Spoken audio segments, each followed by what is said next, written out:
Ibnu Abbas dengan Ibnu Mas'ud itu ketika membahas tentang jilbab itu berbeda pendapat. Ibnu Mas'ud berpendapat bahwa aurat perempuan seluruh tubuhnya bahkan kemudian wajahnya itu aurat sehingga harus ditutup dengan jilbab. Itu pendapatnya Ibnu Mas'ud. Ibnu Abbas berpendapat sebagaimana ulama-ulama yang lain bahwa yang namanya aurat wanita itu seluruh tubuhnya juga kecuali wajah dan telapak tangan bolak-balik. Nah, berarti yang harus ditutup adalah semua kecuali wajah dan telapak tangan.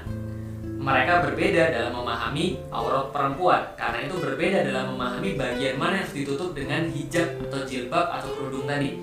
Tapi mereka tidak ada perbedaan, Bapak Ibu sekalian, tidak ada perbedaan saudara-saudara sekalian, om dan tante sekalian, kakek dan nenek sekalian, bahwa hijab itu wajib, bahwa menutup aurat itu wajib, bahwa perempuan itu punya aurat. Ini penting banget. Jadi kalau ada orang yang selama ini mengatakan ulama-ulama berbeda pendapat, ulama yang mana? Jadi kalau dia mengatakan bahwa para cendekiawan Islam berbeda pendapat, cendekiawan yang mana?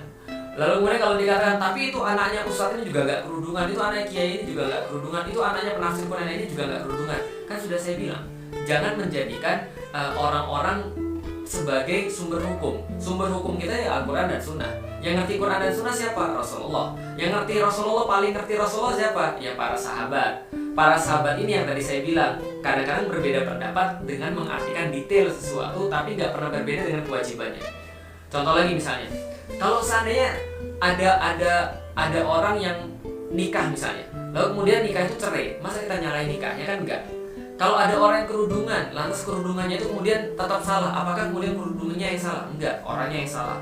Perbuatan salah itu yang harus kita perbaiki. Tapi balik lagi, berarti tidak ada perbedaan di sini sama sekali. Ketika membahas tentang itu, cuma kadang-kadang berbeda, iya, tapi nggak ada perbedaan dalam kewajibannya, cuma dalam detailnya berbeda. Dan Anda boleh ambil manapun. Ada orang yang memahami, ya udah, saya memahami bahwa semuanya tubuh perempuan itu adalah aurat, karena itu saya pakai cadar. Monggo silakan, nggak ada masalah selama anda punya dasar hukumnya, kenapa tidak, gitu kan ya. Ada yang memahami enggak, saya nggak meyakini bahwa wajah itu adalah sebuah aurat, karena itu saya nggak tutup. Silakan kalau anda punya dasar hukumnya, selama masih punya dasar hukum yang dari Rasul, dari Allah, Al-Quran, As-Sunnah, atau kemudian sahabat yang kemudian punya pendapat seperti itu, Anda punya dasar hukum di situ, tinggal cari yang paling kuat. Nah, kalau kemudian sahabat-sahabatnya sudah nggak ada, lantas siapa yang memahami lagi? Nah, sahabat ini punya orang-orang fans. Nah, jadi kalau zaman sekarang punya followers para sahabat namanya tabi'in. Nah, tabi'in ini kan taba'ah, mengikuti ya, mutaba'ah, mengikuti. Jadi tabi'in artinya adalah orang-orang yang mengikuti para sahabat. Jadi orang-orang followersnya para sahabat. Nanti followersnya para sahabat ini punya followers lagi. Namanya kalau bahasa Inggrisnya followers daripada followers sahabat. Nah, jadi 2 kali follow. Maka ini berjenjang 2. Kalau sahabat followersnya namanya tabi'in, tabi'in followersnya namanya tabi'ut tabi'in. Wah, asik kan? Nah, jadi udah ngerti ya. Jadi Rasul punya sahabat, sahabat punya followers namanya tabi'in, tabi'in punya followers namanya tabi'ut tabi'in. 3 generasi ini, tabi'ut tabi'in, lalu tabi'in, lalu kemudian sahabat, ini 3 generasi terbaik.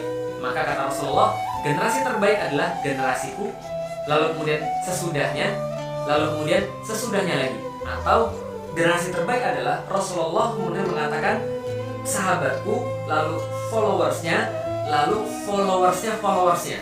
Dan kalau kita mengatakan bahwa tentang masalah menafsirkan Al-Quran, maka inilah generasi yang paling tahu tentang bagaimana cara menafsirkan Al-Quran, paling keren, paling bagus, paling pas, paling cerdas, paling hebat, paling pinter, paling ya pokoknya paling jitu lah pokoknya, paling sesuai dengan apa yang Allah dan Rasul inginkan. Lah kalau bisa kita bicara tentang tafsir, maka nggak ada yang lebih paham daripada mereka. Lah kalau ada orang-orang setelahnya, misalnya contoh generasi setelah salaf, generasi khalaf, generasi mutaakhirin yang mau menafsirkan Al-Quran, boleh nggak? Boleh aja, nggak ada masalah. Hanya punya syarat-syarat tertentu, hanya punya ketentuan-ketentuan tertentu. Nah, kita sudah tahu bahwa sesungguhnya menafsirkan Quran itu katanya harus punya ilmu alat, harus punya pengetahuan tentang bahasa, harus punya tentang geografi, harus punya pengetahuan tentang segala macamnya. Ya inilah orang-orang yang paling sip tentang itu gitu maksudnya, karena mereka langsung disupervisi oleh Rasulullah Shallallahu Alaihi Wasallam. Pada gilirannya mereka mensupervisi generasi di bawahnya lagi, dan sudah dijamin kata Rasulullah, inilah generasi-generasi yang terbaik dalam kemudian kita bisa ambil pelajarannya. Dan kalau ada ulama-ulama mutaakhirin yang kemudian menafsirkan Quran, nggak akan mungkin berbeda diametral dengan mereka. Contoh misalnya, ketika generasi salaf, para sahabat, para tabi'in, dan para tabi'ut tabi'in kemudian mengatakan bahwa hijab itu wajib, tiba-tiba ada yang mengatakan enggak, hijab itu enggak wajib. Enggak, yang namanya kerudung tuh dan namanya jilbab itu tidak menjadi sesuatu yang wajib. Nah, ini menjadi masalah besar. Karena dia dapat dari mana? Berarti dia bertentangan, dan atau mungkin dia merasa lebih tahu daripada para tabi'ut tabi'in.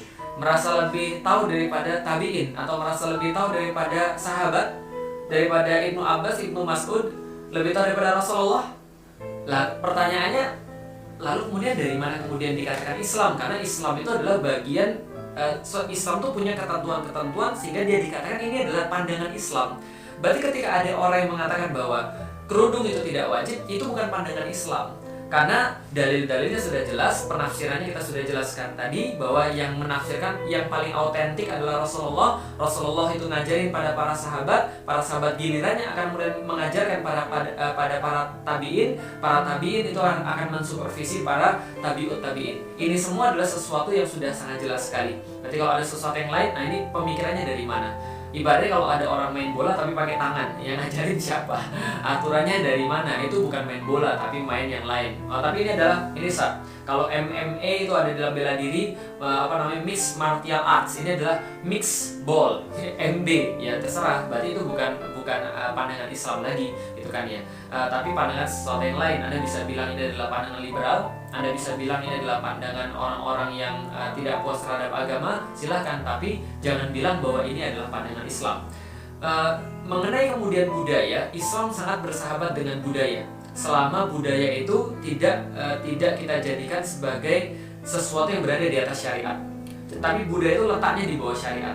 Kalau gampangnya gini, budaya itu kan adalah cara manusia untuk memenuhi keperluan hidupnya, atau bagaimana cara dia berinteraksi dengan alam, lalu kemudian untuk kemudian memenuhi sesuatu tujuannya. Contoh kayak gini, sholat itu syariat. Pakaian untuk sholat itu adalah budaya. Maka ketika kita sholat bisa pakai sarung, kita bisa pakai celana jeans, kita bisa pakai jubah, kita bisa pakai apalagi misalnya, bisa pakai ya apapun asal menutup aurat sesuai dengan syariat, itu budaya. Contohnya lagi misalnya, apalagi berdoa itu adalah suatu syariat, tapi cara kita berdoa itu bisa jadi budaya. Contoh misalnya, apakah kita berdoa dengan melirihkan suara, atau kemudian dengan cara berkumpul bareng-bareng dan mengeraskan suara, itu bisa jadi bagian daripada budaya. Tapi doanya adalah bagian daripada syariat.